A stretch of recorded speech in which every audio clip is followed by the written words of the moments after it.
બધું ફાયદો હશે. ચાલ હરી તારે પૂર્વે થઈ ગઈ. ચાલો જુઓ, રે ઓપ્ટિક્સ જે છે ને બેઝિકલી તમારું બી ચાલુ થયું.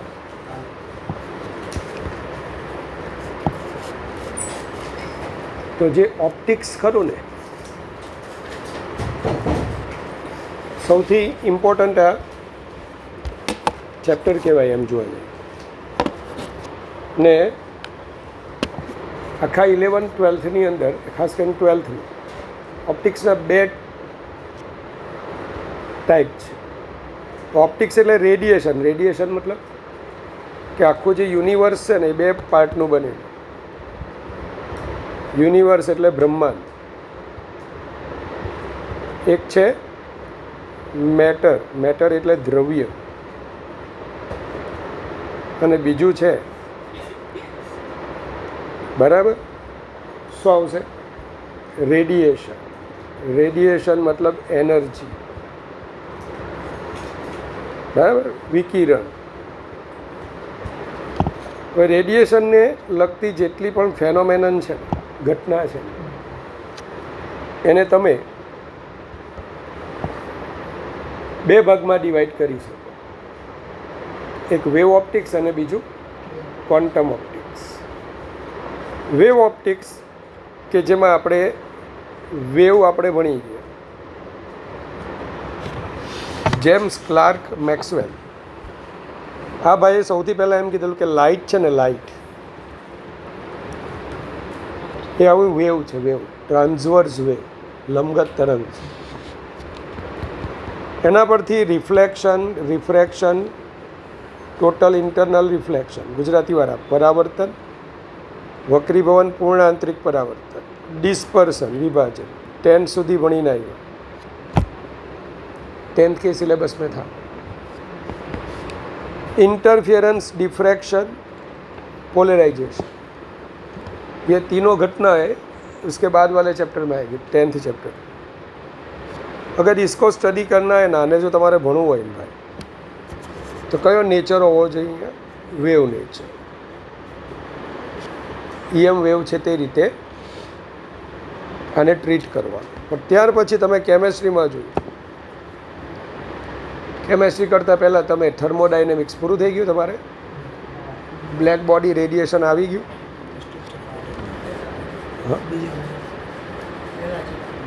બ્લેક બોડી રેડિયેશન કયા ચેપ્ટરમાં?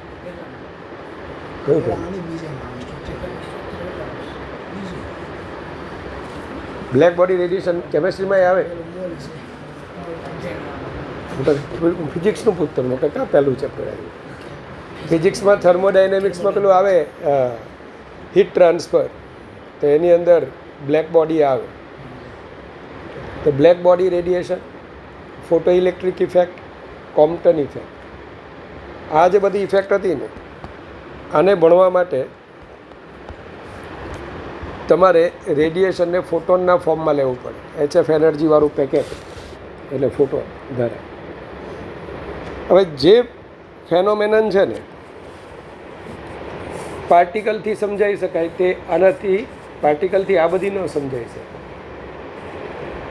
જે વેવથી સમજાવી શકાય આ બધી ફેનોમેનન, વેવ આને ન સમજાવી શકે.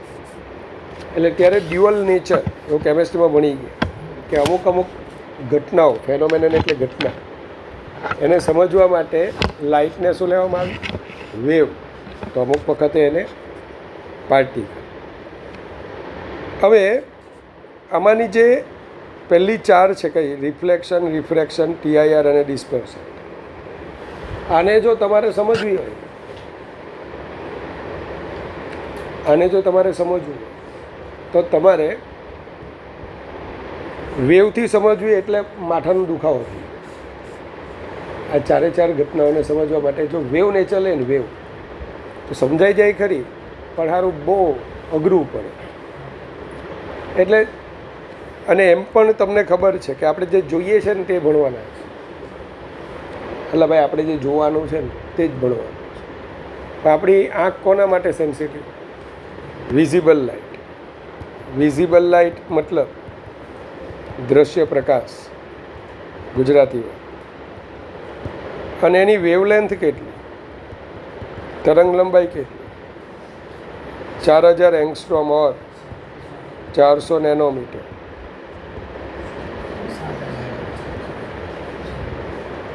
ખાલી અને સિમ્પલી મીટરમાં ફેરવો ને તો આવું થાય.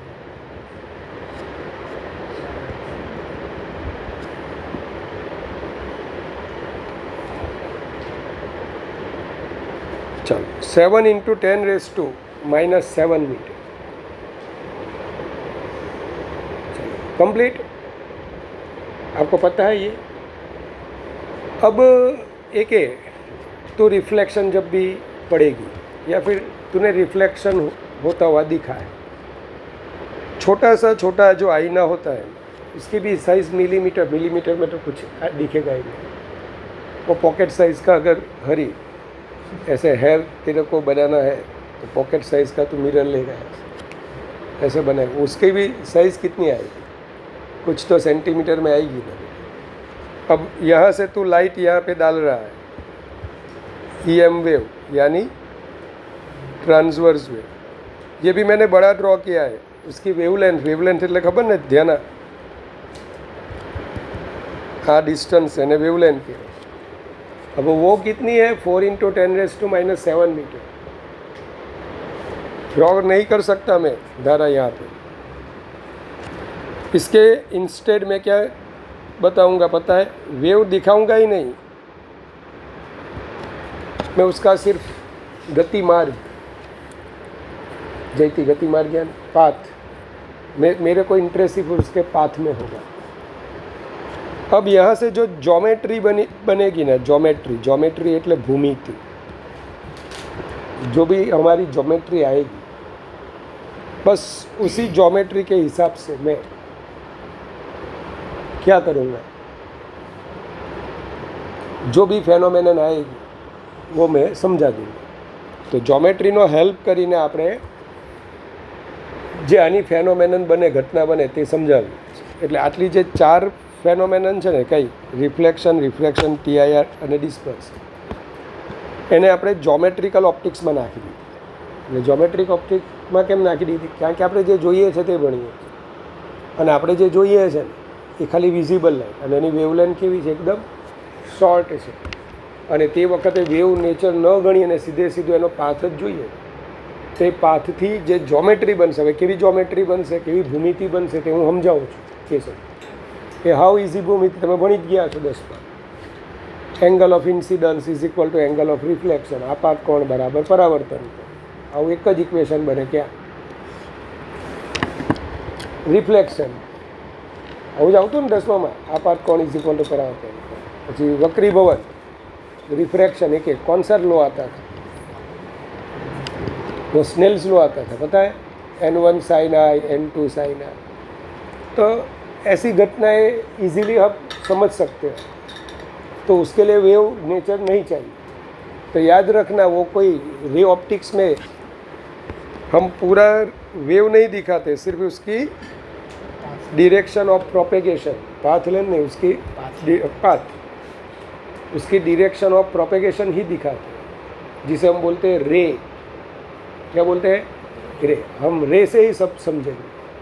यहाँ पे ज्योमेट्री का यूज़ करना पड़ता है. ज्योमेट्री એટલે ભૂમિતિ આપણે કિરણથી જ બતાવીશું મિસ યશસ્વી, અને આમાં ભૂમિતિનો ઉપયોગ કરતો હોવાથી આને જ્યોમેટ્રિકલ ઓપ્ટિક્સ, ભૌમિતિક પ્રકાશશાસ્ત્ર કહેવાય. देख, और रे ऑप्टिक्स कहेवाय, किरण प्रकाशशास्त्र. बट याद रखना है, रे कोई नेचर नहीं है. रेडिएशन लाइट का 2 ही नेचर है, वेव और पार्टिकल. रे कोई नेचर नहीं है. रे एक सगवड़ता है. रे શું છે, સગવડતા. એ આપણે આપણી ઇઝી એક્સપ્લેનેશન માટે બનાવેલી એક સગવડતા, फ्लेक्सिबिलिटी. तो इसमें क्या हम लेंगे, light travels along straight path and direction of light is considered as ray. प्रकाश सुरेख मार्गे प्रसरे છે એમ ધારીને પ્રકાશના પ્રસરણની દિશાને આપણે किरण तरीके લઈએ. चलो, तो सबसे पहले यहाँ पे आता है ऑब्जेक्ट. यहाँ पे क्या होगा, एक ऑब्जेक्ट होगा और एक इंस्ट्रूमेंट होगा, ऑप्टिकल इंस्ट्रूमेंट। हमें क्या सिर्फ देखना है कि वो जो ऑब्जेक्ट होगा वो इसका इमेज એટલે प्रतिबिंब कहाँ पे बनाएगा। तो पहले तो ऑब्जेक्ट તમને સમજાય છે ને હું બોલું છું? હા, મીન્સ ऑब्जेक्ट, तो ऑब्जेक्ट મારા જેવો હોય, એક રિયલ। તો રિયલ ઓબ્જેક્ટમાંથી જે રેઝ આવતા હોય એના પોતાના પણ હોઈ શકે, પારકાના હોઈ શકે। મારામાંથી કોના રેઝ આવે છે? હું મારા પારકાના। એટલે મારી પર આ બધા ઇન્સિડન્ટ્સ થાય છે અને પછી રિફ્લેક્ટ થાય છે।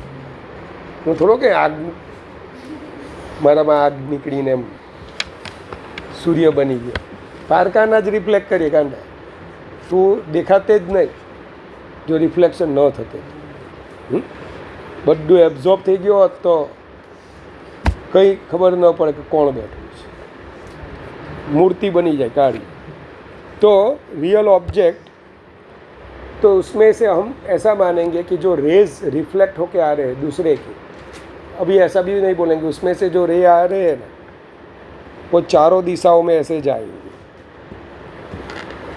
गुजराती वाला इंग्लिश वाला आने डाइवर्जंट रेज के,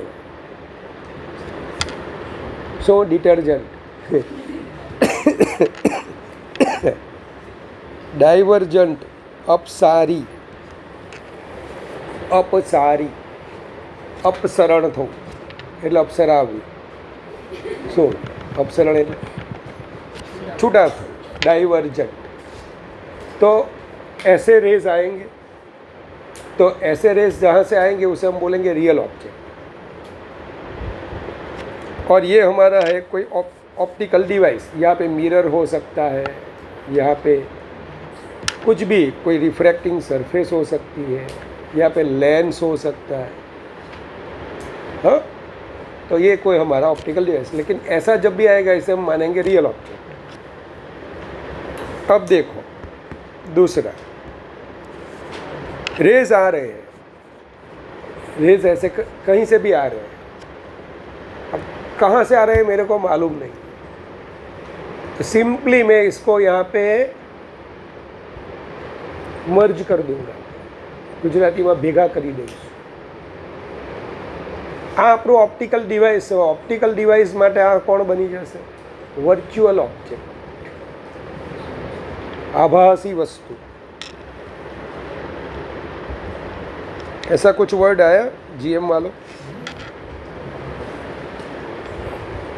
10th में तो ऐसा आया था, 10th में ऐसा कुछ आभासी वस्तु आया था। तो रेस यहाँ से आ रहे हैं और ये हमारा ऑप्टिकल डिवाइस यानी मिरर हो सकता है। दूसरा क्या हो सकता है? लेंस हो सकता है, फिर प्रिज्म हो सकता है, कोई भी हो सकता है। हाँ, तो ऐसे रेज आएंगे ना तो हम उसे बोलेंगे यहाँ पे वर्चुअल ऑब्जेक्ट। अब देखिए, ये तो आपको पता चल ही गया, ये रियल ऑब्जेक्ट। अब हम इमेज के बारे में बात करेंगे। इमेज, रियल ऑब्जेक्ट में से ऐसे रेज आए, ये कोई ना कोई ऑप्टिकल डिवाइस है। क्या हो सकता है? लेंस हो सकता है। अब ये रेज कुछ फेनोमेनन, कोई घटना अनुभवी ने यहाँ पे इकट्ठे होते, मर्ज होते, तो हम बोलेंगे यहाँ पे रियल इमेज बन रहा है। यहाँ पे आप स्क्रीन रख दो, स्क्रीन, क्या रख दो? स्क्रीन रख दो। पूरा पब्लिक ये यहाँ पे देख सकता है, सबको यहाँ वहाँ पे ही इमेज दिखाई देगा। ये ऑब्जेक्ट है और इसका इमेज यहाँ पे आपको दिखाई देगा। सब ये सब बोलेंगे वहाँ पे ऑब्जेक्ट है, वहाँ पे सॉरी इमेज है, वहाँ पे इमेज है। तो जो इमेज को हम कैच कर सकते हैं उसे हम क्या बोलेंगे? Real image. वो स्क्रीन पे ऐसे कैच की जाती है। वो प्री वेडिंग शूटिंग होता है ना, उसमें वो लड़की ऐसे होती है और उसके हस्बैंड का ऐसे इमेज यहाँ पे बनाया जाता है, फिर वो बैकग्राउंड से वो फोटोग्राफ लिया जाता है। उसका संदेशा ये होता है अब तेरे तू कैद हो जाएगा ऐसे, तो ऐसा फोटो मत खींचने देना, अब सुकन माना जाता है लड़कों के लिए। हाँ, એટલો બધો એમાં આવેશમાં નહીં આવી જતો કે પેલીના હાથમાં એમ ફોટો પડાવે, तो दिया ना, तो वो उसको रियल इमेज बोला जाता है, क्योंकि हथेली में कौन है उसका। अब चलो ऑब्जेक्ट केवुं छे भाई, आ ऑब्जेक्ट नहीं, अहींया अहींया अहींया जोजो, अहींया जोजो, आ रेज आम आवे छे ऑप्टिकल डिवाइस, क्यांथी आवे छे खबर नहीं, पर आ बाजुथी अहीं भेगा थाय तो आपणो ऑब्जेक्ट केवो वर्च्युअल। पण हवे आ डिवाइस छे ने एने आम कन्वर्ज करे, कन्वर्ज करवुं एटले भेगा करवुं, अभिसारी। तो इमेज केवुं बन्युं बोलो, रियल। ऑब्जेक्ट केवो वर्च्युअल, पर इमेज केवी बनी गई, रियल। आने पण तमे कैच करी शको, स्क्रीन मूको कैच थई जशे। पण आवुं जोजो, रेज आ ऑब्जेक्ट मांथी आवे छे, तो ऑब्जेक्ट बोलो रियल छे, कारण के बधा रेज डाइवर्जंट छे। अने आ जे छे ने कोण ऑप्टिकल डिवाइस, एमांथी रेज रिफ्लेक्ट थईने आम जता रहे, कोई चांस खरा बाजू भेगा थवानो नहीं, डाइवर्जंट थी गया। डाइवर्जंट मतलब अपसारी बनी गया। तो इसको हम पीछे ऐसे, हमारा जो ऑब्जर्वर होगा ना, ऑब्जर्वर बड़ी आंख वाला, ये रेज उसकी आंखों में जाएंगे, यहाँ पे रेटिना होगी, रेटिना पे वो फोकस होंगे, इसको ये रेज कहाँ से आता हुआ दिखाई देगा, यहाँ से। इसे हम बोलेंगे वर्चुअल इमेज। ये दो चीज़ें देखेगा, सामने देखेगा तो ऑब्जेक्ट होगा, ऑप्टिकल डिवाइस में देखेगा तो वहाँ पे उसको क्या दिखाई देगा, इमेज। लेकिन इमेज बन रही है उसकी आँख में, क्या इसे कैच कर सकते हैं? प्रेक्षक गणों को यहाँ पे बिठा देते हैं कि भाई देखो आप, कुछ दिखाई देगा यहाँ पे स्क्रीन रखते हुए? नहीं दिखाई देगा, यानी ये सिर्फ वहीं देखेगा, ये बड़ी आँख वाला। इस वजह से इसे क्या बोला जाता है, वर्चुअल। ये पूरा गांव देखेगा, इसे बोलेंगे रियल इमेज, पूरा गांव देखता है। अभी जो ये इमेज बन रही है टीवी में, ये रियल इमेज, अला भाई आ रियल, बधा आखू गाम जुए छे, हूँ बधा ज जोता, आ रियल इमेज। हाँ, पण प्रोजेक्टरનું સ્ક્રીન, એનાથી આપણે પ્રોજેક્ટ કરી આખું ગામ જુએ, રિયલ ઇમેજ। તો વર્ચ્યુઅલ એટલે શું,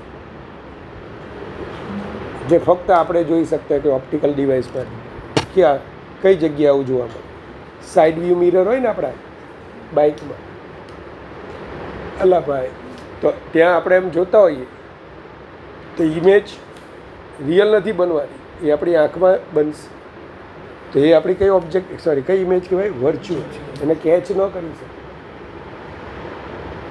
हाँ, एने कैच न कराय। ये क्या बनती है, मिरर में नहीं, अपनी आँख में। तो समझ पड़े छे? तमने एम लागे कि मिरर में इमेज है, सज्जे नहीं, त्याथी तो रिफ्लेक्शन थईने इमेज क्या बनेली छे, अपनी आँख में। तो आपने लागे छे कि इमेज मिरर। समझ में आया कुछ? ऐसा होता है। चलो, तो अब यहाँ पे ये सब बातें होती हैं। तो रियल ऑब्जेक्ट अगर रेज रिफ्रैक्ट होके या फिर रिफ्लेक्ट होके कन्वर्ज होंगे, यानी कि भेगा था, तो रियल इमेज। बट कन्वर्ज न होके ऐसे डाइवर्ज हो जाते हैं, तो हमें ऐसा लगता है कि यहाँ से वो आ रहे हैं, तो यहाँ पे बनेगा यहाँ पे बनेगा वर्चुअल इमेज। रेज दूर से आ रहे हैं, कहाँ से आ रहे हैं पता नहीं है, तो ये ऑप्टिकल इंस्ट्रूमेंट के लिए, आ प्रकाशीय उपकरण माटे इसको हम क्या मानेंगे, बोलो, वर्चुअल ऑब्जेक्ट। चलो થઈ ગયું। हाँ, अब पहला जो हमें आपने पढ़ा था वो था रिफ्लेक्शन ऑफ लाइट। हम रेगुलर रिफ्लेक्शन के बारे में ही पढ़ते हैं। कौन सा वाला रिफ्लेक्शन पढ़ते हैं हम? सिर्फ रेगुलर। अब रेगुलर रिफ्लेक्शन में होता क्या है? एक वेव आता है, उसे बोला जाता है इंसिडेंट वेव। यहाँ से रिफ्लेक्ट होके जाता है, उसे बोला जाता है रिफ्लेक्टेड रे। ये incident ray, reflected ray. Gujarati वालों, आपात किरण, परावर्तित किरण। जहाँ पे वो इंसिडेंस हुआ, जहाँ आपात थયું दिशाમાં, वहाँ पे आपको परपेंडिकुलर ड्रॉ करना होता है, नॉर्मल। उसके साथ बनाया गया ये एंगल, एंगल ऑफ इंसिडेंस, ये हमारा angle, angle of reflection. Regular जो रिफ्लेक्शन होता है ना, इसमें I is equal to R बोला जाता है। I इज इक्वल टू क्या बोला जाता है? आर। समझ में आया? I is equal to R. Irregular में ऐसा कोई नियम फॉलो ही नहीं करता, वो कहीं पे भी जा सकते हैं, वो कहीं पे भी जा सकते हैं। तो ये रेगुलर रिफ्लेक्शन आपके सिलेबस में भी नहीं है, और ऐसा क्यों होता है उसका भी रीज़न होता है। हाँ, वो जो जहाँ से वो रिफ्लेक्ट होगा ना, उसके पार्टिकल पहले लाइट को एब्जॉर्ब करेंगे, फिर हर दिशाओं में वो लाइट को दिशा रिफ्लेक्ट कर देंगे। तो यहाँ पे कोई रिफ्लेक्शन का लो ऐसा आता नहीं है, तो ये सिलेबस में भी नहीं है। चलो, तो અહીંયા પહેલો લો શું હતો? 10મામાં ભણેલા, I is equal to R. બીજું 1, 2 અને 3 એક જ પ્લેનમાં હોય, એક જ પ્લેનમાં એટલે એક જ સમતલમાં। મતલબ કે લાઇટ આવે ને, જે પ્લેનમાં આવી તે જ પ્લેનમાં રિફ્લેક્ટ થશે। અહીંથી આમ ન આવે, આપણા તરફ ન આવે, કે પાછળ ન જાય, આમ આવી તો આ જ પ્લેનમાં જશે। अभी प्लेनर फिगर बनी। कुछ समझ में आया? 3D में बताओ। तो यहाँ पे मिरर रखा हुआ, तो अब जो भी रे आएगा,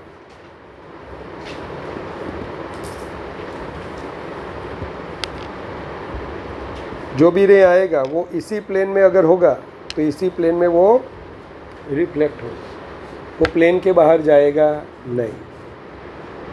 तो ये तीनों एक ही प्लेन में है। चलो, दूसरा हम समझते हैं स्पेशल केसेस।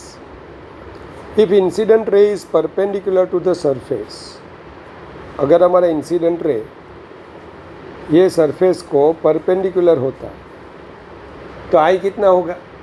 0, क्योंकि हमारा नॉर्मल यही है ना, तो आई 0, तो आर भी 0। उसे बोला जाता है बैकवर्ड रिफ्लेक्शन। शू बोला है ने? बैकवर्ड रिफ्लेक्शन के। दूसरा, अगर रे पैरेलल इंसिडेंस होता है ऐसे, तो वो पैरेलल ही चला जाएगा, उसका कोई रिफ्लेक्शन होगा नहीं। यहाँ पे क्या बोलेंगे? आई कितना है? 90 डिग्री, तो आर भी 90 डिग्री। और आई की जो रेंज होती है ना, आई की रेंज, तो आई स्टार्ट्स फ्रॉम 0 to 90, तो आईनी रेंज કેટલી આવે? 0 ડિગ્રી અને 90 ડિગ્રીની વચ્ચે। સેમ આરની પણ રેન્જ શું આવશે? 0 થી 90 ડિગ્રીની વચ્ચે। ચાલો, હવે એંગલ ઓફ ડેવિએશન, ગુજરાતીવાળા विचलन कोण कहवाय? तो समझ लेना, ये हमारा मिरर है,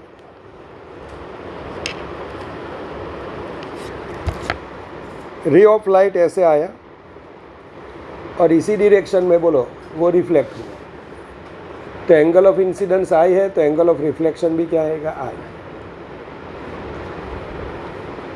अब क्या होगा? वो कहाँ पे जा रहा था? वो सीधा ऐसे जा रहा था, तो इनिशियल डायरेक्शन ऑफ रे, किरणनी गति मार्गनी मूल दिशा, उसकी इनिशियल ये लाइन में जा रहा था, लेकिन मुड़ के यहाँ पे चला गया, तो ये उसका एंगल ऑफ डेविएशन, विचलन कौन बोला जाएगा? 10th में भी पढ़ा था। हर्षराज कितना आएगा ये? तो ये पूरा जो एंगल है ने यहाँ से पूरा एंगल, आ एंगल કેટલો થાય? આટલો એંગલ. તો આખો આ છે પાઈ, હે ને? આ પાઈમાંથી કેટલું સબસ્ટ્રેક્ટ કરો? 2i. तो pi minus 2i in anticlockwise direction. कौन सी डिरेक्शन में आएगा? Anticlockwise direction. आटलू एंटी क्लॉकवाइज. पण सपोज અહીંથી આમ માપું તો આમ તો આ ક્લોકવાઇઝ થાય ને. ક્લોકવાઇઝ એટલે ઘડિયાળના કાંટાની નીચે કેટલું થશે? તો બોલો, આખું આટલું પાઈ એટલે આટલું પાઈ થયું, પાઈ પ્લસ 2i. તો ક્લોકવાઇઝ કેટલું થયું? Pi plus 2i. પણ આપણે જનરલી આને જ મેઝર કરવા કે એની ઇનિશિયલ ડિરેક્શનથી એન્ટી ક્લોકવાઇઝ આટલું થયું. હવે આ પ્લેન મિરર આપણી સ્કૂલમાં તો લગભગ કંઈ જ નહીં કરાવ્યું હોય, પણ યાદ રાખજો નીટમાં છે. પ્લેન મિરર છે જ. તમને બે સ્ફેરિકલ મિરર જ કરાવ્યા હોય. તમે PYQ જોઈ લેજો એટલે તારા થઈ જશે. હા, પ્લેન મિરર છે. Effect of rotation of mirror on reflected ray. तो क्वेश्चन क्या है मैं आपको समझाता हूँ.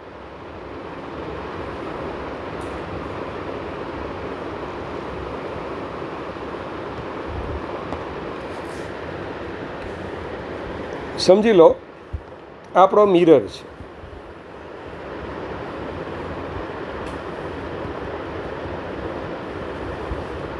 તો આ મિરર પર છે ને તમે એક ફિક્સ રે ઇન્સિડન્સ આપો છો.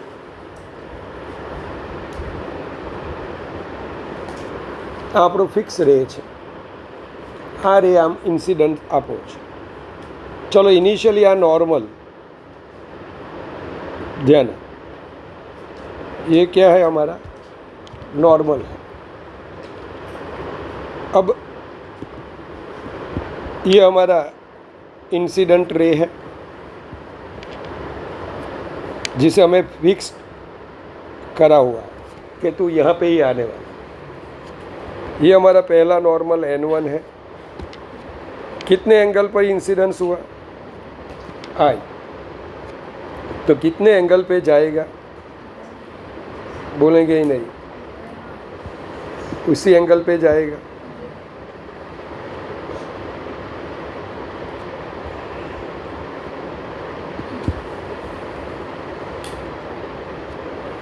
अब मैंने क्या किया पता है? ये जो मिरर है ना हमारा, उसको रोटेशन दे दिया.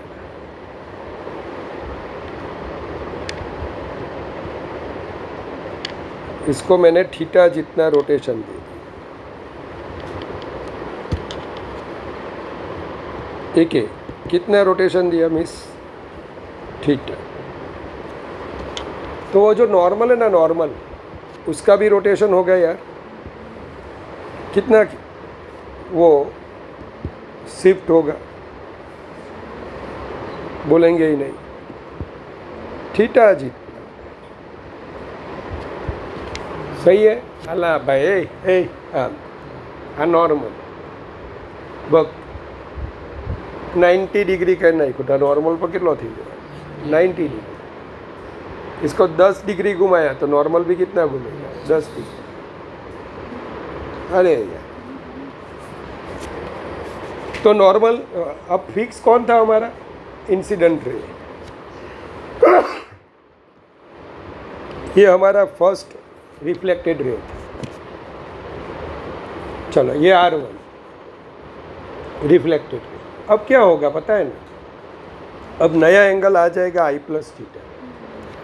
तो नए नॉर्मल से हमारा रिफ्लेक्टेड रे भी,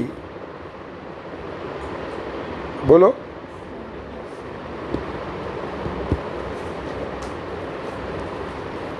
यहाँ पे कुछ जाएगा.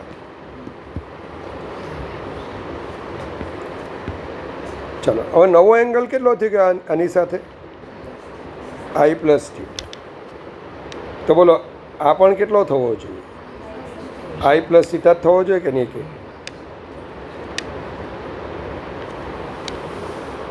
ये भी तो आई प्लस थीटा होना चाहिए।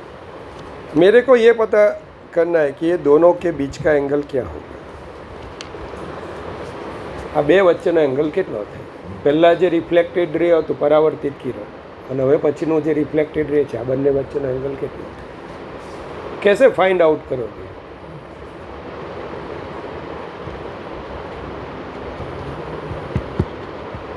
ये पूरा एंगल आई प्लस थीटा है। अगर आपको ये वाला एंगल मिल जाता है तो आई प्लस थीटा में से ये वाला एंगल सब्सट्रैक्ट करेंगे तो ये वाला मिल जाएगा। अब ये वाला एंगल कितना है? धारा बोलेगी, ये दिखाई दे रहा है, ये वाला एंगल आई है और इतना एंगल थीटा है। पूरे आई में से, ये पूरे आई में से अगर थीटा को सब्सट्रैक्ट कर लूँ मैं तो ये आ जाएगा आई माइनस थीटा। अब पूरे आई प्लस थीटा में से आई माइनस थीटा निकाल दो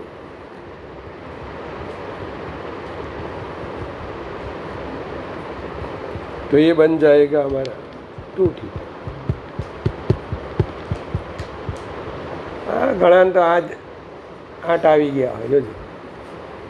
હા આ થીટા તો આ નવા નોર્મલ સાથે ઇન્સિડન્સ એંગલ आई પ્લસ થીટા, તો આ રિફ્લેક્ટેડ રેનું પણ आई પ્લસ થીટા, નવું રિફ્લેક્ટેડ રે આમ ગયું। હવે આ દેખાતું જ નહીં હશે ઘણા। આ એંગલ કેટલો થાય? આ ઇનિશિયલ હતું રે, ખબર ને, લીલા સાથેનો એંગલ आई आई લીલા શાંતિવાળા, ખબર પડે? તો आई आई પછી આ નોર્મલ કેટલો શિફ્ટ થવાનો? થીટા, કારણ કે મિરર થીટા જેટલો શિફ્ટ થાય। આખા આઈમાંથી જઈતી આ થીટા સબસ્ટ્રેક્ટ કરતો આ કેટલો મળ્યો? આ એંગલ કેટલો હતો? આ આઈ હતો કે નહીં? આ આપણો આઈ હતો। આઈમાંથી આ થીટા સબસ્ટ્રેક્ટ કરતો આ કેટલો થાય? અને આ કેટલો એંગલ છે આખો? आई प्लस थीटा। तो आई प्लस थीटाમાંથી आई माइनस थीटाને સબસ્ટ્રેક્ટ કરો, કેટલું થાય? 2 थीटा। એમ ડોકું એમને નહીં લાવતી પડી। સાચું બોલ, હું થોડી થોડી આવે જ નહીં, કાં પૂરું આવે કાં નહીં આવે। एंगल છે આ मिस, यहाँ पे थोड़ा थोड़ा आएगा ही नहीं, क्या पूरा आएगा? शादी बनाना है तेरे को तो थोड़ी थोड़ी बन ही नहीं सकती। बच्चा आना है तो थोड़ा थोड़ा आ ही नहीं सकता, क्या पूरा आएगा? आएगा ही नहीं। मरता थोड़ू बाळक है उल्ले આવું થોડું આવે? ના આવે તો પૂર્ણ બાબો કે બેબી। થોડું આવ્યું એટલે હું છક્કું આવ્યું તો ધ્યાન આપજો।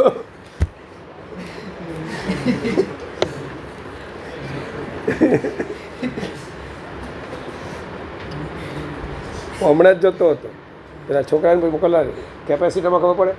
થોડી થોડી એકદમ થોડી થોડી વાળી।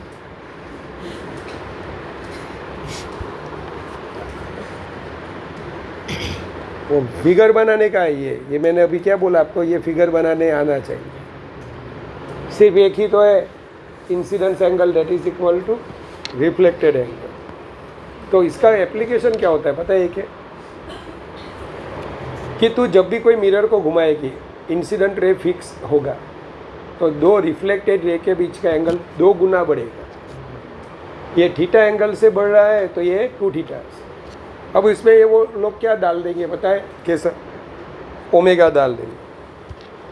एंगुलर स्पीड, एंगल चेंज कौन करेगा? Angular speed. सपोज कर लो ये मिरर मोटर के साथ जुड़ा हुआ है, इलेक्ट्रिक मोटर, मोटर ओमेगा से घूम रही, हाँ, तो ये 2 रिफ्लेक्टेड रे का बीच का एंगल कितनी स्पीड से चेंज होगा? 2 ओमेगा। ये थीटा आया तो ये 2 थीटा आया, तो ये यहाँ पे ओमेगा से घूमेगा, तो ये दोनों के बीच का एंगल कितनी एंगुलर स्पीड से बढ़ेगा? 2 ओमेगा स्पीड है। ऐसा क्वेश्चन में दिखाता हूँ,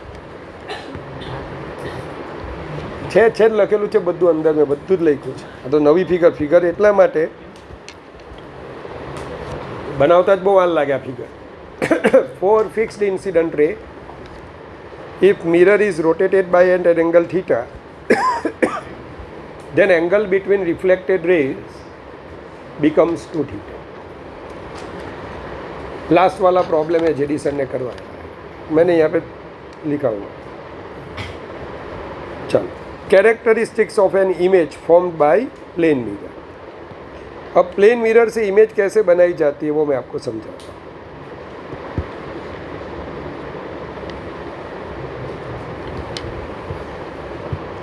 चलो, ये हमारा हो गया प्लेन मिरर।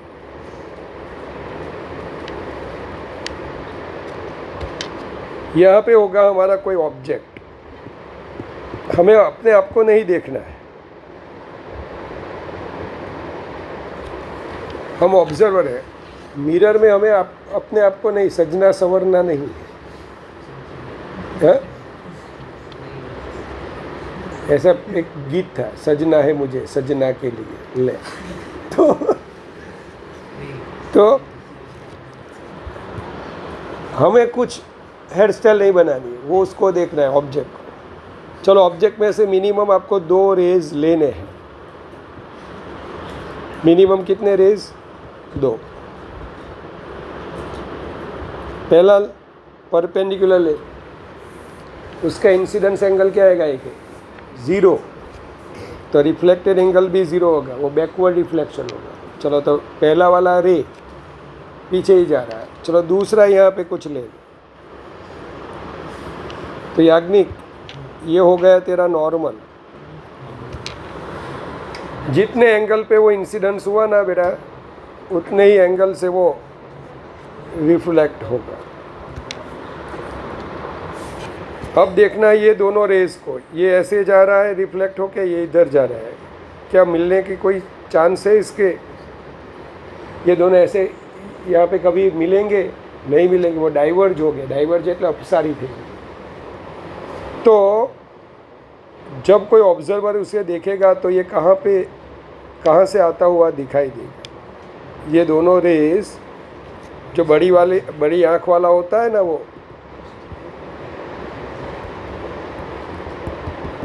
उसको ये रेस कहाँ से आते हुए दिखाई देंगे? यहाँ से आते हुए दिखाई देंगे। लाभ, यहाँ से आते हुए दिखाई देंगे। तो यहाँ पे बनेगा हमारा कौन सा वाला इमेज? वर्चुअल। आईने के पीछे होगा, दिखेगा सिर्फ इसको ही, पूरा गांव नहीं दिख सकेगा। जो ऑब्जर्वर आएगा उसको आईने में ये ऑब्जेक्ट का इमेज दिखाई देगा। अब यहाँ पे थोड़ी ज्योमेट्री लगा लेते हैं। हाँ, ये वाला साइड कॉमन है, ये दोनों राइट एंगल ट्रायंगल है। हाँ, साइड कॉमन। अरे यार, ये अगर थीटा है तो बेटा ये भी थीटा ही, ये भी थीटा ही आने वाला है। तो इसको ऐसे आप, तो ये भी थीटा हो, तो ये वाला भी एंगल थीटा। राइट एंगल, ये थीटा, 2 एंगल सेम हुए तो तीसरा भी सेम ही होने वाला है। गुजराती वालों, खू खू खू।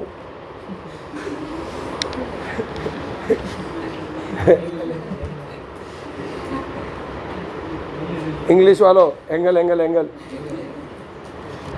अच्छा, ये दोनों कॉन्ग्रुएंट ट्रायंगल हो गए। कॉन्ग्रुएंट यानी कि ये साइड जितनी है उतनी ये साइड, इसे हम बोलते हैं ऑब्जेक्ट डिस्टेंस। इसे बोलेंगे हम इमेज डिस्टेंस। तो मोड यू यानी मोड वी। दूसरा, जब आप इमेज बनाते हो, ये मैंने पॉइंट ऑब्जेक्ट लिखा हुआ है, पॉइंट ऑब्जेक्ट।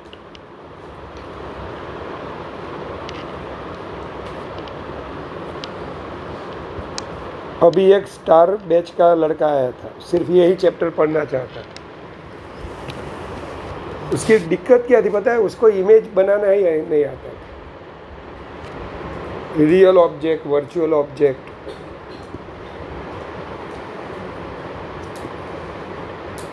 चार ज लेक्चરની અંદર એને સમજાઈ ગયું કે આવું કરવા। એ લોકોને 4 જ લેક્ચરમાં પૂરું કરી નાખ્યું। ચાલો, તો જરા ધ્યાન આપજો। ધ્યાન, તમને આ રીતે એક પ્લેન મિરર ઊભો આપ્યો છે। एक बंदा अपने आप को देख रहा है, लड़का हो या लड़की हो, कोई भी पर्सन आईने के सामने ऐसे खड़ा हुआ है। अब इसे बोलेंगे एक्सटेंडेड ऑब्जेक्ट। जो ज़्यादा पॉइंट्स से बना हुआ होता है उसे क्या बोलेंगे अब? Extended object. और एक ही पॉइंट वाला ऑब्जेक्ट पॉइंट ऑब्जेक्ट। अब इसका अगर इमेज चाहिए तो पहले उसके हेड का ना माठाનું इमेज बनावવું पड़े। और उसके लिए हर्षराज मैं क्या करूँगा, वही पुराना तरीका, पहला रे लूँगा यहाँ पे, दूसरा मैं कहीं पे भी ले सकता हूँ, लेकिन ज्योमेट्री अच्छी हो इस वजह से यहाँ पे लूँ। चलो ये ऐसे चला जाएगा। जितने एंगल पे इंसिडेंस हुआ यही नॉर्मल है हमारा, पता है ना। आज भाई આપણું नॉर्मल છે, तो જેટલા એંગલ પર આવ્યું એટલા એંગલથી ગયું। કોઈ ચાન્સ ખરો કે આ બાજુ ભેગા થાય, એક રે આમ એક રે આમ? नहीं। तो फिर इसको एक्सटेंड करो ऐसे पीछे।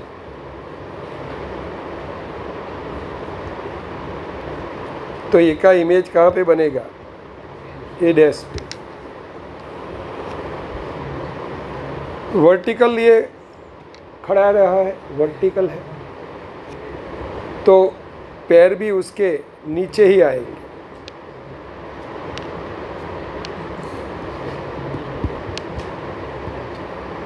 चलो ज्योमेट्री देख लो, ये थीटा, ये थीटा, ये राइट एंगल, ये भी राइट एंगल, ये वाली साइड कॉमन, तो ये तीनों सेम टू सेम हो गए। क्या बोलेंगे हम? ये दोनों ट्रायंगल कॉन्ग्रुएंट, एक रूप छे। ये हो गया हमारा u और ये हो गया हमारा v, mode u mode v। ये ऑब्जेक्ट की साइज, इसे बोलेंगे इमेज की साइज, तो h डैश h। यहाँ पे आपने 10th में पढ़ा था, ऑब्जेक्ट की साइज और इमेज की साइज का रेशियो, इसे बोला जाता है लेटरल मैग्निफिकेशन।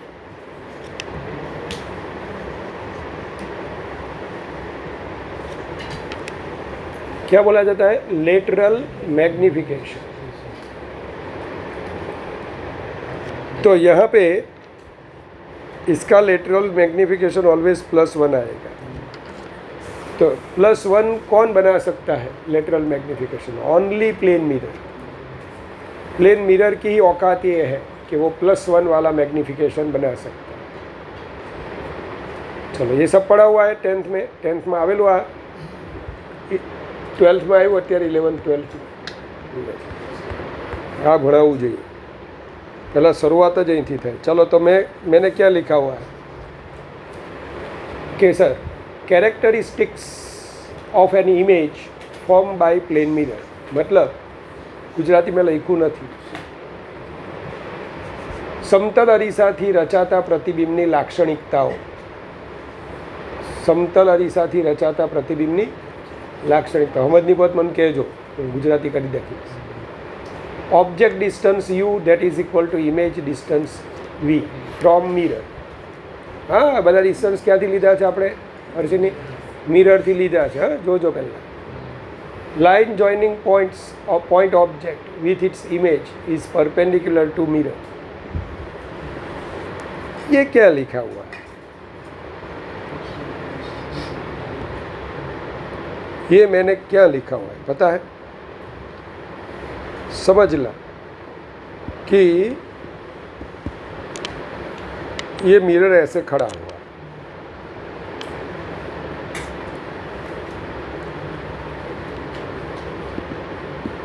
मिस ध्यान,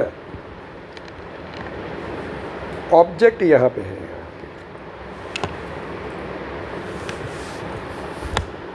इमेज बनेगा कि नहीं बनेगा? मिरर के नीचे ऑब्जेक्ट।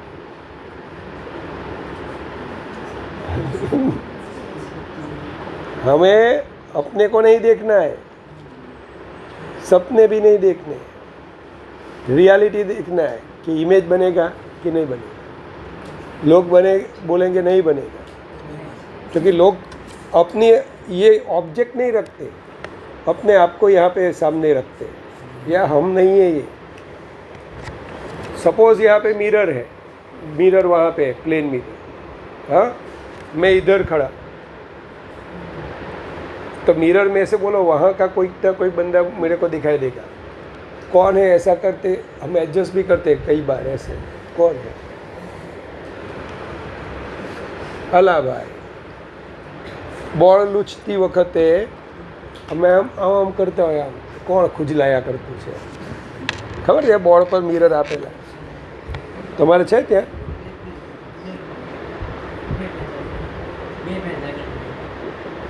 ના ના, એડજસ્ટ કરો, પાછળનું દેખાય બધું, આમ આમ કરીએ ને, બરાબર? એટલે આપણે નહીં, પણ ઇમેજ તો બનશે કે નહીં આની? તો આની ઇમેજ ક્યાં બને જોવું હોય ને, એક્ઝેક્ટલી તો આવું જોવાનું. એક રેને અહીંયા મોકલી આપો, रिफ्लेक्ट होके बोलो इधर जाए, जितना एंगल ऑफ इंसिडेंस उतना ही एंगल ऑफ रिफ्लेक्शन. दूसरा रे यहाँ पे भेज दो, एंगल ऑफ रिफ्लेक्शन बढ़ गया, सॉरी इंसिडेंस बढ़ गया, ये भी बढ़ जाएगा. ये दोनों रेस डाइवर्जेंट हो जाएंगे. हाँ, आ बने जे छे भाई डाइवर्जेंट थी जाए.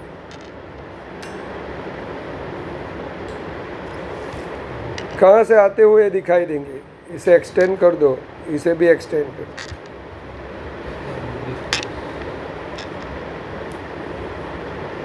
तो मीन्स धारा અહીંયા એનું ઇમેજ બને. એટલે આ ઓબ્જેક્ટને તારે જોવું હોય ને તો તારી પોઝિશન આ બેની વચ્ચે હોવી જોઈએ. ઓબ્ઝર્વર અહીંયા હોવો જોઈએ, તો એને અહીંયા ઓબ્જેક્ટ દેખાશે અને અહીંયા શું દેખાશે? એની ઇમેજ.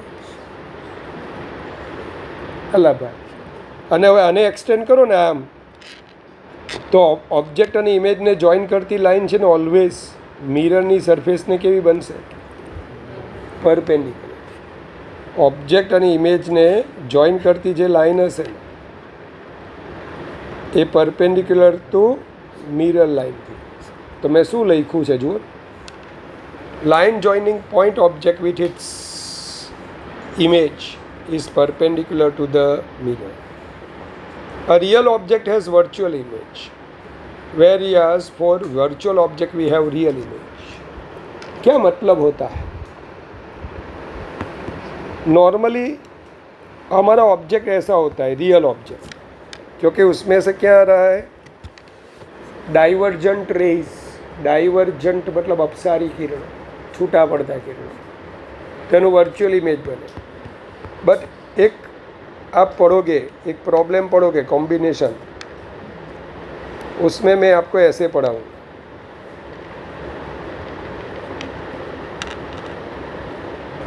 कि दो रेज ऐसे आ रहे हैं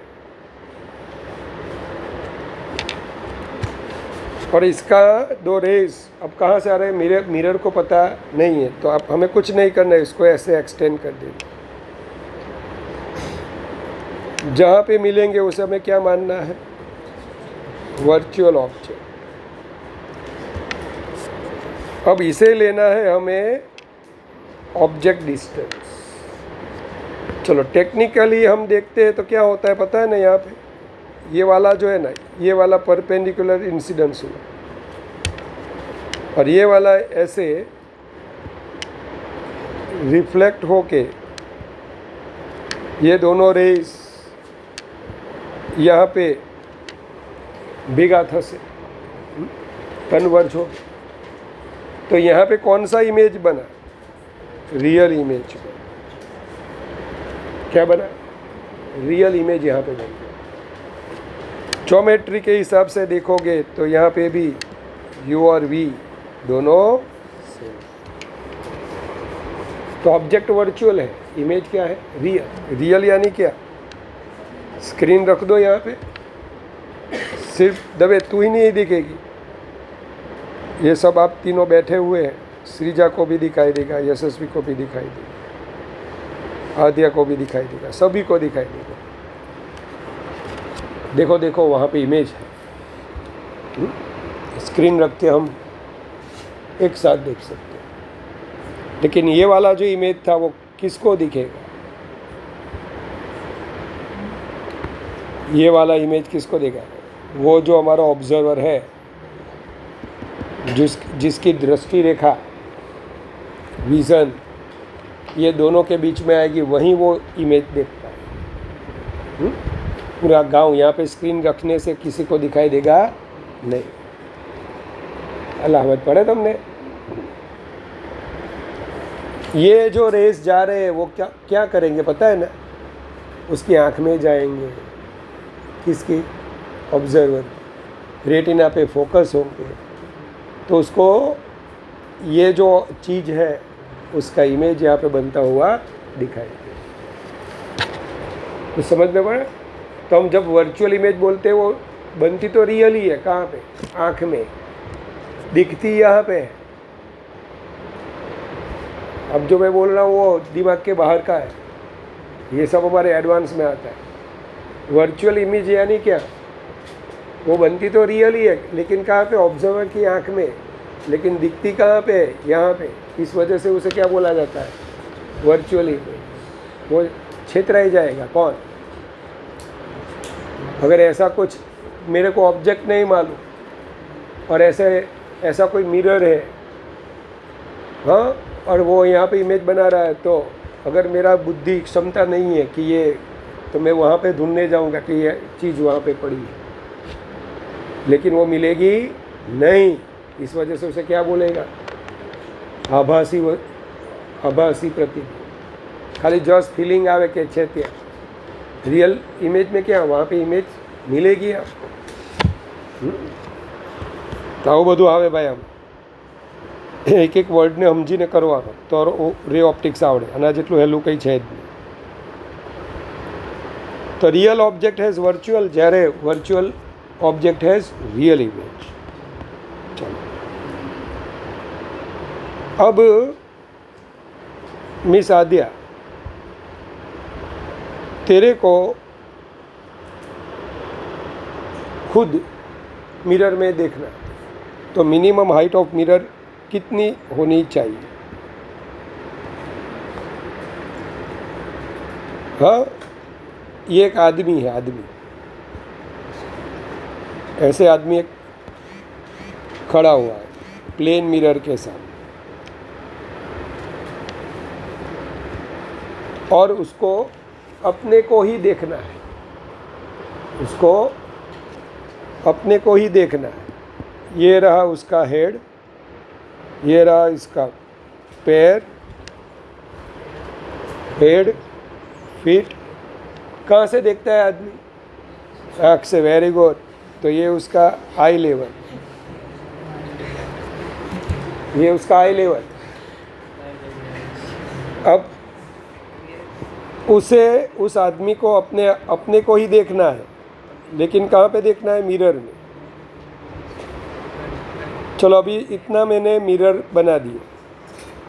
टाइम आने पे मिरर की लेंथ को मैं कम करता जाऊँगा।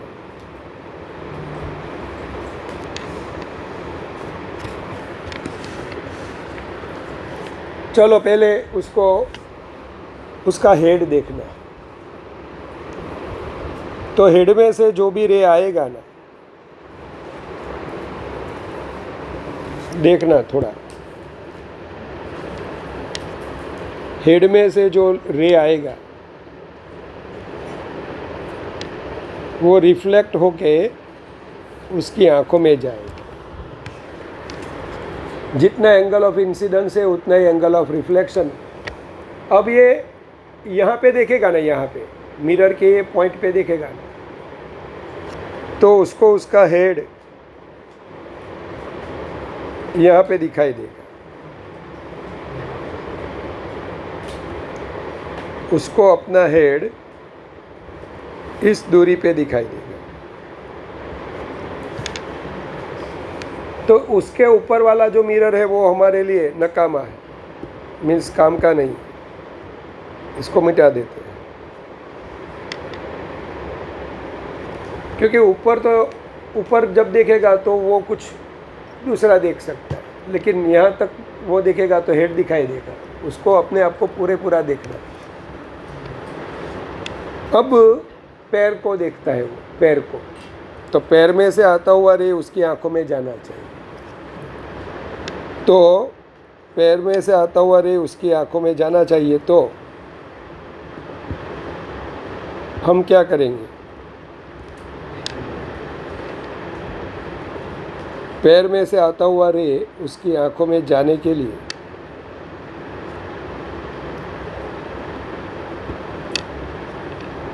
यहाँ से भेजेंगे। जितना एंगल ऑफ इंसिडेंस उतना ही एंगल ऑफ रिफ्लेक्शन। अब जब वो अपनी दृष्टि घुमा के मिरर में यहाँ पे देखेगा ना, तो उसको अपना पैर कहाँ पे दिखाई देता है? उसको अपना पैर कुछ यहाँ पे दिखाई देगा।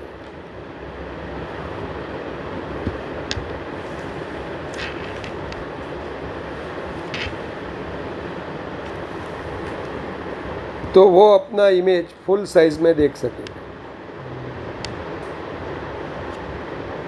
थोड़ा आम तेम से कर नाखजो। हाँ, तो कितना मिरर अब अननेसेसरी हो गए, ये वाला भी अननेसेसरी हो गया। बस इतना मिरर लेके आप जाओगे तो अपने आप को ऐसे रखोगे, तब अपने आप को वो अब पूरी साइज में देख सकोगे। अब समझ लो ये वाला डिस्टेंस x है, तो ये भी x होगा यार।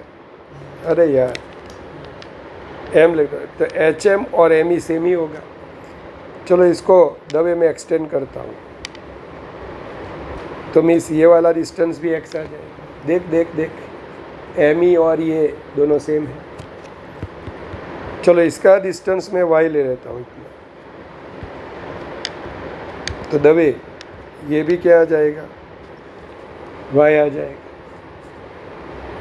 ये y तो ये भी y। तो ये वाला डिस्टेंस भी क्या आएगा? y ही आएगा। तो लेंथ ऑफ मिरर कितना हुआ? x प्लस y आ गया। देखो देखो। और लेंथ ऑफ पर्सन क्या है? 2x plus 2y, 2 times x plus. तो कितनी रिक्वायर्ड साइज होगी मिरर की? x प्लस y, अपने से आधी। अगर आप 5 फीट 6 इंच के आदमी हो तो कितना मिरर लेके आप बैठोगे? 2 फीट 3 इंच का मिरर आप रखोगे, और ऐसे रखोगे, फिर ऐसे नहीं कि पैर के पास, ऐसे रखोगे तब जाके हाँ आई और हेड के मिड पॉइंट के पास उसकी आई અને હેડની મિડ પોઈન્ટની પાસે એની શું હોવી જોઈએ? અપર એજ, અને આઈ અને ફીટના મિડ પોઈન્ટ પાસે એની લોઅર એજ હોવી જોઈએ। તો તમે એ મિરરને આમ દિવાલ પર રાખો અને એની સામે ઊભા રહો, અપર એજને જુઓ તો હેડ દેખાય અને લોઅર એજને જુઓ તો ફીટ દેખાય। આમ તમે આખે આખા જોઈ શકો। हाँ, चलो खबर पड़ी। तो इसमें मैंने देखो यही समझाया। Minimum size of the plane mirror required to see the full height of the observer himself is h by 2, where h is the height of observer। Figure भी मैंने ड्रॉ की हुई है। वो आदमी चला गया यहाँ से, कि था पहले, वो घर पे बना देना। वो कौन आदमी चला गया? सिर्फ हाँ, वो आदमी ऐसे बना देना घर पे।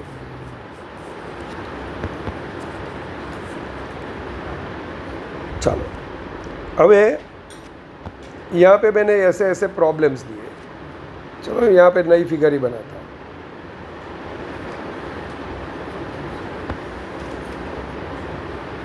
आपको ऐसे कि मिरर दिया हुआ है, ऐसा मिरर है, हॉरिजॉन्टल के साथ कितना एंगल बना रहा है? 45।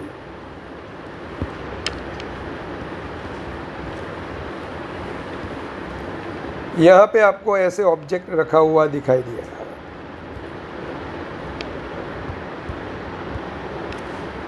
तो मिरर में उसकी इमेज कहाँ पे बनेगी? तो अभी मैंने पढ़ाया, क्या पढ़ाया? आपको मिरर को कुछ नहीं करना है, मिरर को ऐसे एक्सटेंड कर देना है। एक इतनी दूरी पे है मिरर से,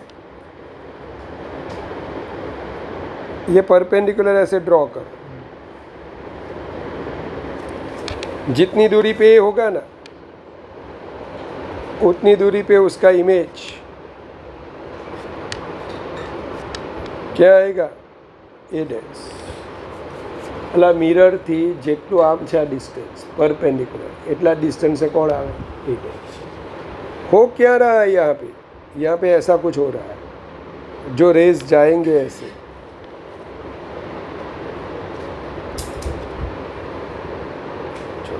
कितने एंगल पे इंसिडेंस होंगे? ये 45 है बेटा,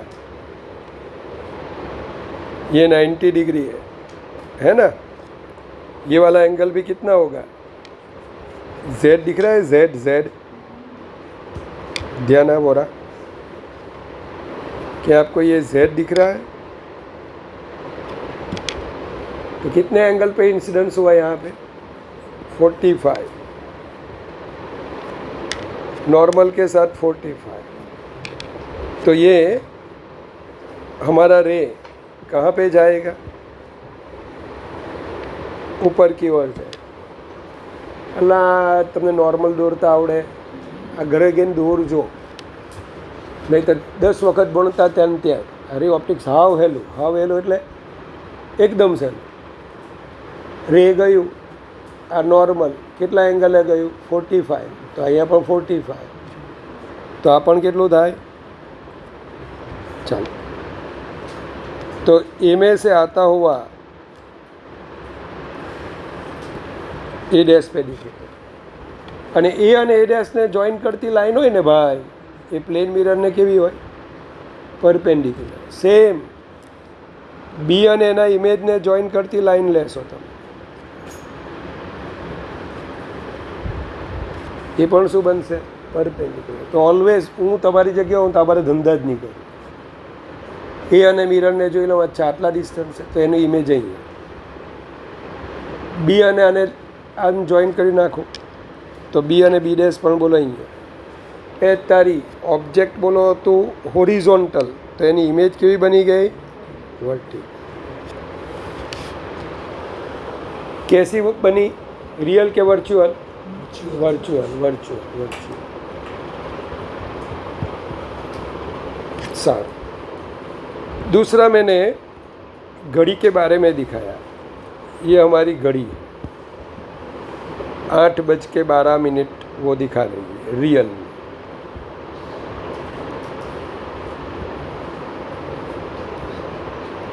तो घड़ी में वो टाइम कितना होगा, ऐसा क्लॉक आपको दिखाई दे रहा है। कितना टाइम दिखा रहा है? 8:12। तो इसका इमेज, तो ये सर्कल है तो सर्कल का इमेज बनाएगा सर्कल। सही है कि गलत? हाँ, सर्कल का इमेज क्या दिखेगा आपको? सर्कल। तो ये लगा दिया मैंने सर्कल। 12 वाला जो, हाँ, वो यहाँ पे ही आएगा। 6 वाला यहाँ पे ही आएगा। ये 3 वाला इधर दिखेगा, हाँ?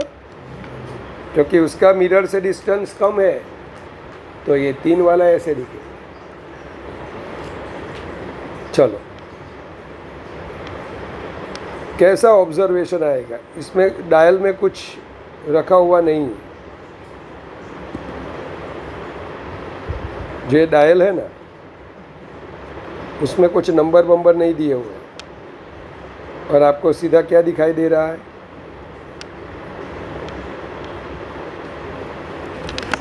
चलो, अब ये वाला जो है, हाँ, वो कहाँ पे दिखाई देगा? कुछ पता चला? इससे नीचे है तो ये बोलो 2 यहाँ दिखाई देगा। अल्लाह भाई, आप बेनी नीचे तो અહીંયા દેખાય કે નહીં? અલા ઓબ્જેક્ટ ડિસ્ટન્સ, ઇમેજ ડિસ્ટન્સ, આની ઉપર આ બ્લેક, તો આની ઉપર પણ બ્લેક જ હોવું છે. પછી આ વાળો જે છે ભાઈ, આ વાળો અહીંયા 8થી વધી ગયો છે તો ये बोलो यहाँ पे दिखाई देगा. कितना टाइम होगा? ये हमारा कौन सा है? आवर है, और ये मिनट है. ये आवर है, ये मिनट है. कितना बज रहा होगा मिस? ये 8:12 है. घड़ी देखने को आती है कि वो डिजिटल में ही जी रहे हो? ऐसे छप के आता है टाइम कि ऐसा आपको दिखना आता है? ऐसा चलो, 4 अभी नहीं बजे, बज रहा होगा 3. यहाँ पे 12 मिनट बढ़ गए हैं तो यहाँ पे 12 मिनट कम होंगे. 60 में से 12 गया तो 3 आवर ऐसा दिखेगा. ठीक है, आप ऐसा भी कर सकते हो. जो 12 बजते हैं ना, उसमें से अभी ये भी नहीं लोगों को आता, तो ऐसे किया जाता है. 11 घंटे 60 मिनट्स माइनस 8 घंटे 12 मिनट. अब यहाँ पे बची 48 मिनट. हाँ, लोग इसमें भी ऐसा करने को दिया तो भी आटा मूक दिया. सर ये 12 में से कैसे? अल्लाह भाई, 11 कलाक 60 मिनट. उसने आटा मूक दिया. 11:59. चलो, कुछ नहीं करने का, उसमें जाओ ही मत. ये क्लॉक वाला पूछा जा सकता है. 12 में से आपको ये आवड़ी जाए है.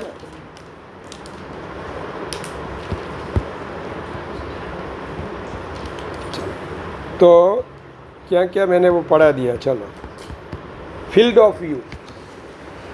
अब ये फील्ड ऑफ व्यू क्या होता है? फील्ड ऑफ व्यू क्या होता है? तो ऑब्जेक्ट यहाँ पे है. ऐसा अगर आपको ऑब्जेक्ट दिया गया है, ये हमारा मिरर है. मैंने अभी आपको समझाया. अब एक प्रॉब्लम अपनी चौपड़ी में आपेलो.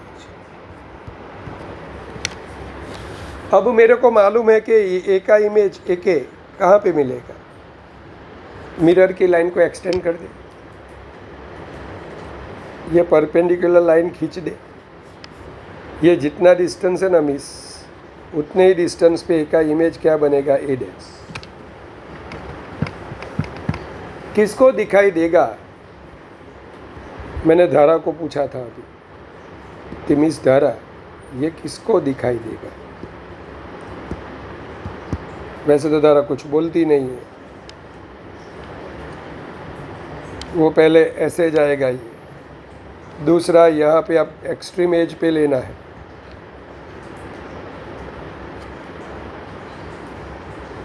इसको ज्वाइन करो, इसको ज्वाइन करो. जो हमारा ऑब्जर्वर अगर इतने ही रीजन में होगा ना, आटला ज रीजन में હોય तो ज એને આ એનું ઇમેજ એ ડેશ પાસે જોવા. क्या हमारा ऑब्जर्वर यहाँ पे देख सकेगा इसको?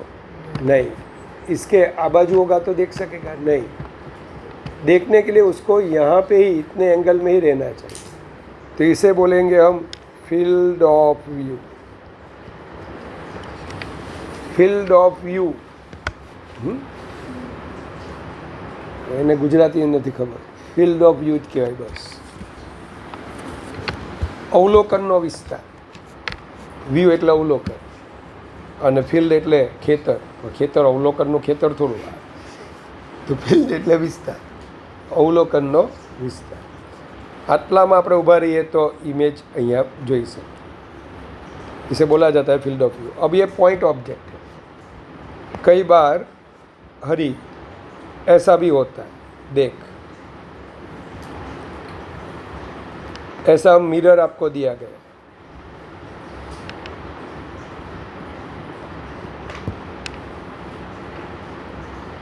ऐसा मिरर है. यहाँ पे एक सांप लेटा हुआ है. कौन?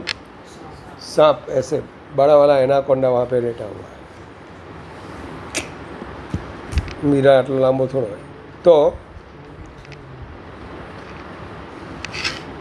अरे तू इधर से जा रहा है,